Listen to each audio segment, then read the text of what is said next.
Bismillahirrahmanirrahim. Assalamu alaikum and a very warm welcome to my dear students of class 5. I hope you all are fine and safe at your home. My dear students, this is your English language unit. So please take out your English language copies.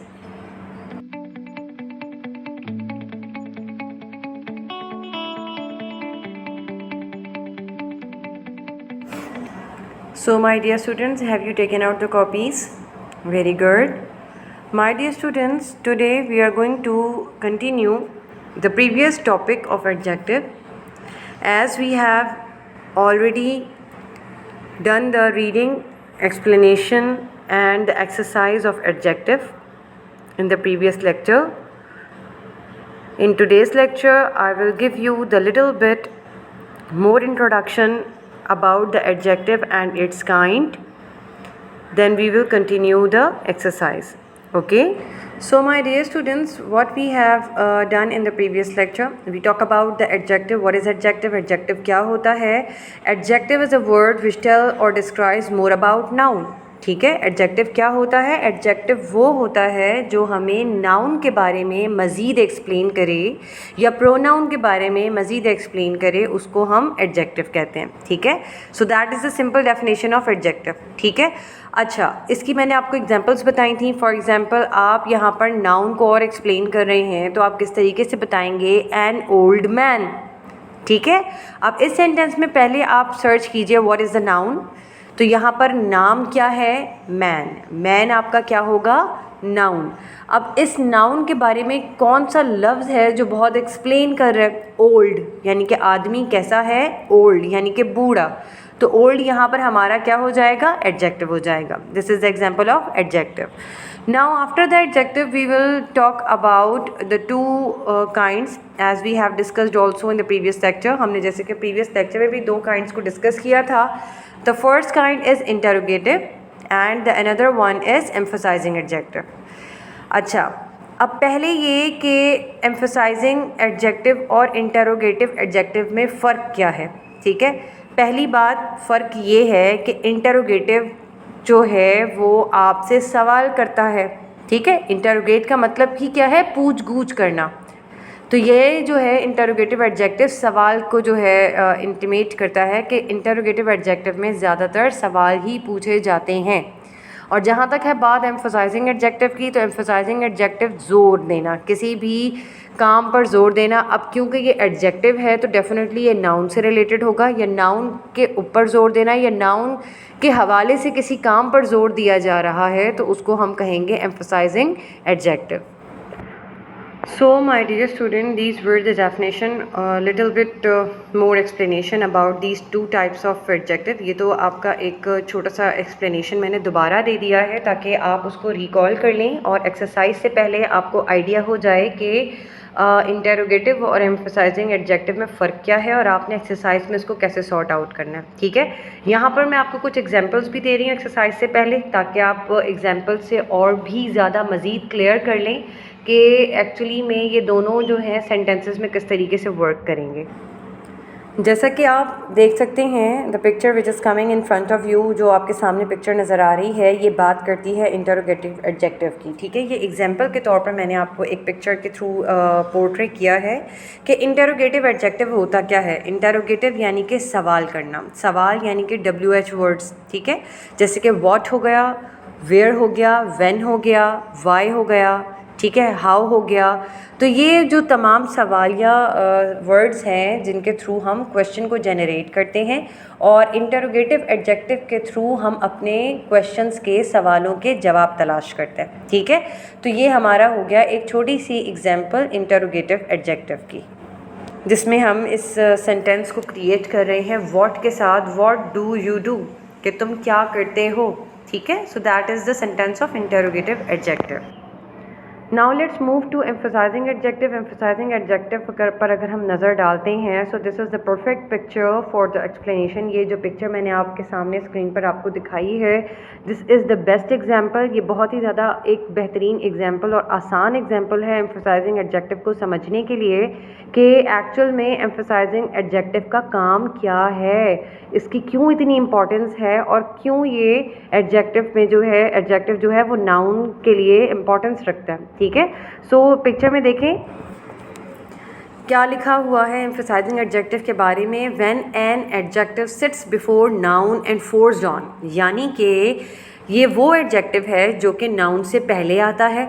ठीक है, सबसे बड़ी बात, ये noun से पहले आता है और नाउन पे जोर डालता है। ठीक है, एम्फसाइजिंग एडजेक्टिव क्या है, ये हमेशा नाउन से पहले पाया जाएगा और फोर्स करेगा किसके ऊपर, जोर डालेगा किसके ऊपर, नाउन के ऊपर। ठीक है, तो उसको हम कहते हैं एम्फसाइजिंग एडजेक्टिव। आपको एम्फसाइजिंग एडजेक्टिव अब फाइंड आउट करने में बहुत आसानी हो जाएगी कि आपको ये बात पता चल जाएगी कि सेंटेंस में जहाँ पर नाउन होगा, ठीक है, तो एम्फसाइजिंग एडजेक्टिव उससे पहले पाया जाएगा। Is that clear?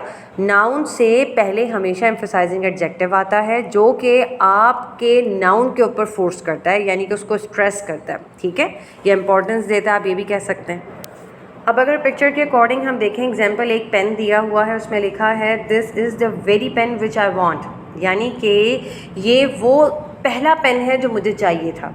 ठीक है, या मैं जो चाहता हूँ। वेरी और own, these are the two main और common examples of the emphasizing adjective, यानी कि ये वो पेन है जो वेरी, जो यानी कि मैं सबसे पहले चाहता हूँ। ठीक है, उसके बाद अगर ये ना अवेलेबल हो तो कोई और चीज़, यानी कि वो जोर इस पेन पे दे रहा है। Now the next example we have the hand. आप जैसे कि देख सकते हैं, I did the work with my own hand. अब यहाँ पर हैंड जो है वो नाउन है। अब यहाँ पर वो कौन सा एम्फसाइजिंग एडजेक्टिव यूज़ कर रहा है, ओन, यानी कि अपना, कि मैंने ये काम किया है अपने हाथों से। हैंड्स तो नाउन है, अब नाउन को प्रेशराइज कौन सा वर्ड कर रहा है, ओन। ठीक है, so the own is the emphasizing adjective in that sentence. Hopefully you will definitely get the idea about these two kinds of adjective. Now my dear students, please take out the English grammar tree book and open the page number 2. The exercise is given below in page number 2. As you can see the picture, mention of what kind each of the underlined adjective is. ठीक है, यानी कि आपने इस exercise में क्या करना है, सेंटेंसेस को पढ़ना है और देखना है कि इन सेंटेंसेस में जो लफ्ज़ अंडरलाइन हुए हैं ये तो एडजेक्टिव्स हैं, लेकिन एडजेक्टिव्स की कौन सी काइंड है ये आपको बताना है। ठीक है, अब देखिए यहाँ पर मैं सेंटेंसेस को रीड आउट कर रही हूँ। पहले मैं आपको सेंटेंसेस एक्सप्लेन करी, उसके बाद हम इसे सॉल्व करेंगे। The first sentence we have over here, do not listen to what Rehan says for he is a complete fool, said Raza. ठीक है, अब यहाँ पर इस सेंटेंस में जो वर्ड उन्होंने अंडरलाइन किया है वो है कंप्लीट, यानी कि ये हमारा एडजेक्टिव है। अब आप ये देखिए कि क्या ये सवाल पूछ रहा है, ठीक है, नहीं, इसमें तो कोई सवाल वाली ऐसी बात नहीं हो रही, इसमें सवाल जनरेट नहीं हुआ। ठीक है, इसमें एक स्टेटमेंट जनरेट हुई, यानी कि एक बात हो रही है। अब उस बात में आप देखिए कि ये जो कंप्लीट है, क्या ये एम्फसाइजिंग एडजेक्टिव है? बिल्कुल है। क्यों है? क्योंकि फूल जो है वो नाउन है, तो नाउन पर जोर क्या डाल रहा है, कंप्लीटली, यानी कि कंप्लीट, पूरा, पूरा ही बेवकूफ़ है। ठीक है, तो यहाँ पर हमारा जो कंप्लीट वर्ड है वो क्या हो जाएगा, एम्फसाइज एडजेक्टिव हो जाएगा। Next we have Kiran is a great supporter of non violence, यानी कि किरण जो है वो बहुत ज़्यादा सपोर्ट करती है, साथ देती है, मतलब कि वायलेंस कहा जाता है कि ज़ोर जो आजमाई की जाती है या ज़ोर ज़बरदस्ती होती है, मार कुटाई होती है या किसी भी किस्म का तशद्दुद होता है, उसको वायलेंस कहते हैं। तो किरण जो है वो सपोर्ट करती है कि उन लोगों को जो तशद्दुद ना करें, जो पीसफुल लोग हों उनको सपोर्ट करती है। ठीक है, इस सेंटेंस में अब ग्रेड देखिए उन्होंने आपको अंडरलाइन करके दिया है। फर्स्टली आप ये चेक करें कि क्या ये सेंटेंस जो है वो क्वेश्चन को जनरेट कर रहा है, इंटेरोगेटिव में है, नहीं, तो डेफिनेटली ये सेकंड काइंड होगी एम्फसाइजिंग एडजेक्टिव की। क्यों? वो इसलिए क्योंकि सपोर्टर यहाँ पर हमारा जो है आप कह सकते हैं कि नाउन है। ठीक है। सपोर्टर क्या है, हमारा नाउन है, यहाँ पर किरण भी हमारे पास नाउन है, जिसको एम्फसाइज क्या कर रहा है, ग्रेट। ग्रेट जो है वो एक एम्फसाइजिंग एडजेक्टिव है किरण के लिए भी और सपोर्टर के लिए भी, दोनों के लिए, ठीक है। Now look at the third sentence, वो क्या कहता है, what crime has the prisoner committed asked the जज, यानी कि क्या जुर्म किया है इस प्रिजनर ने, ठीक है। ये कौन पूछता है, जज पूछता है, यानी कि इस कैदी ने, प्रिजनर कैदी को कहा जाता है, तो वो कहता है कि इस कैदी ने कौन सा जुर्म किया है। अब यहाँ पर जो जज है वो क्या कर रहा है, वो क्वेश्चन को जनरेट कर रहा है, वो सवाल पूछ रहा है। तो जब हम सवाल पूछने की स्टेटमेंट को हाईलाइट करते हैं तो डेफिनेटली वो क्या होगा, हमारा इंटरोगेटिव स्टेटमेंट होगी, और इसमें जो वर्ड व्हाट है जो अंडरलाइन हुआ वो हमारा होगा interrogative adjective. Is that clear? The next sentence we have, Aurangzeb had his own father Shahjahan imprisoned in the Agra fort, यानी कि औरंगज़ेब जो है उसके ख़ुद के जो फादर शाहजहां थे उनको आगरा फोर्ट यानी कि आगरा का जो एक किला था उसमें कैदी बना दिया गया था, ठीक है। अब इन्होंने अंडरलाइन किया है ओन। अब आप इसमें रिकॉग्नाइज कीजिए क्या होना चाहिए, इसमें एम्फसाइजिंग आएगा या फिर इंटरोगेटिव आएगा। Yes, you can do this, very good. तो यहाँ पर क्या आएगा, एम्फसाइजिंग आएगा। क्यों? क्योंकि मैंने आपको बताया था कि क्वेश्चन तो जनरेट ही नहीं हो रहा, ये स्टेटिव जो है स्टेटमेंट सेंटेंस है जिसमें ओन आपको दिया गया है, और ओन किसकी एग्जाम्पल है, एम्फसाइजिंग की। Is that clear? The next we have, the play was an utter failure and the actor were booed by the audience, ठीक है। यानी कि the play was an utter failure, बहुत ही बुरे तरीके से जो एक शो था वो फ्लॉप हो गया और लोगों ने उसको बहुत ही ज़्यादा नापसंद किया, ऑडियंस ने उसको पसंद नहीं किया, ठीक है। और बहुत ज़्यादा उस पर हिचकिचाहट और शोर शराबे का जो है ना हंगामा किया उन्होंने। अब यहाँ पर अटर जो है वो एम्फसाइज कर रहा है बड़े ही बुरे तरीके से, ठीक है। अब आप देखिए इसमें क्या होना चाहिए, एम्फसाइजिंग होगा या इंटरोगेटिव होगा, ये अब आप खुद अटेम्प्ट करेंगे। The next sentence we have, whose book is that lying on the table, ये किसकी किताब जो है टेबल पर पड़ी हुई है। What is the underline word whose, whose हमारा कौन सा एडजेक्टिव होगा, ये भी आप खुद आइडेंटिफाई करेंगे। He spend his entire fortune and build a hospital for the villagers, उसने अपनी पूरी की पूरी जो जमा पूंजी थी, फॉर्च्यून यानी कि जमा पूंजी जो थी उसको इस्तेमाल करके उसने एक हॉस्पिटल बनाया, किसके लिए, गांव देहातियों के लिए, ठीक है। अब जो अंडरलाइन वर्ड है वो एंटायर यानी कि पूरी की पूरी, सही है। अब आप इसमें आइडेंटिफाई करें ये कौन सा काइंड है। The next we have, the simple truth is that Jim can not run as fast as he think, ये एक बहुत ही सादा सी और एक आम सी बात है, ठीक है, कि जिम जो है वो नहीं भाग सकता इतना तेज़ जितना वो सोचता है, सही है। तो यहाँ पर जो वर्ड अंडरलाइन हुआ है वो है सिंपल। तो अब आप इसको रिकग्नाइज कीजिए, आइदर इट इज़ इंटरोगेटिव और emphasising. The next we have, what he said is an outright lie and he would be punish severely for it, उसने जो भी कहा है वो बहुत यकीनन गलत है और इसकी उसको सज़ा मिलेगी। आउटराइट यानी कि यकीनन उसने गलत बात की है, ठीक है।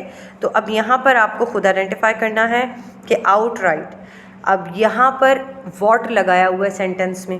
अब ये आप कंफ्यूज ना हो जाइएगा कि इन्होंने तो वॉट लगाया हुआ है, भाई ये तो इंटरोगेटिव सेंटेंस होगा। नो, आप सेंटेंस को रीड कीजिए, what he said is an outright lie, जो भी उसने, जो कुछ भी उसने कहा है, क्या कहा है उसने, वो कम्प्लीटली झूठ है। And he should be punish severely for it, और जिसके लिए उसको पनिश किया जाएगा, ठीक है। So that is the statement sentence, not the question. इसमें सवाल पूछा नहीं जा रहा, आपको बताया जा रहा है कि उसने जो क्या कुछ उसने झूठ बोला है वो बहुत गलत है और उसकी उसको सज़ा मिलेगी। So that is the statement, आप इसमें जज कीजिएगा कि ये इंटरोगेटिव है या emphasising. The last sentence we have, which game are you best at, वो कौन सा गेम है जिसमें आप बहुत ज़्यादा बेहतरीन हैं। आज जावेद, जावेद ने पूछा।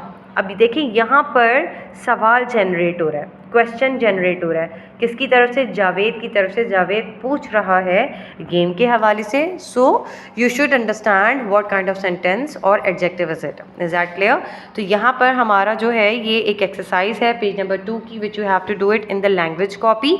सबसे पहले मैंने आपको जैसे कि बताया था, after the title page of mid term the syllabus you should have to write in the copy, and after that in the previous lecture I have given you the definitions in the previous lecture which you have to note down or copy down in the language copy। आपने उसको copy करना है and after that you have to do this exercise। ठीक है, वो जो आपको मैंने 5-6 एक्सरसाइजेस वो जो डेफिनेशंस करवाई हैं, एक एडजेक्टिव की विद एग्जांपल, ठीक है, उसके बाद एम्फसाइजिंग और इंटरोगेटिव की एग्जांपल्स के साथ डेफिनेशंस ये कॉपी में करनी है। उसके बाद आपने एडजेक्टिव की एक एक्सरसाइज करनी है और फिर आपने ये अटैम्प्ट करना है पेज नंबर 2 की एक्सरसाइज जो कि अभी मैंने आपको रीड की है। ठीक है, अच्छा, इसी के साथ मैंने आपको कुछ आंसर्स की भी दी है। मैंने ज़्यादा आंसर्स नहीं बनाए हैं, मैंने सिर्फ कुछ सेंटेंसेस के आंसर्स आपको प्रोवाइड किए हैं, आप उसको देख सकते हैं। ठीक है, उससे हेल्प ले सकते हैं। बाकी के sentences from 5 to onwards till 10 you have to attempt it by your own self. So my dear student, the lecture is going to be end. आप इस लेक्चर को कोशिश कीजिएगा कि पूरा ज़रूर सुने, because it is very important कि आप इन दोनों को फ़र्क को जो है रिकग्नाइज़ कर लें। इंशाल्लाह आपसे दोबारा मुलाकात होगी। अपना बहुत ख्याल रखिएगा। Take care. अल्लाह हाफ़िज़।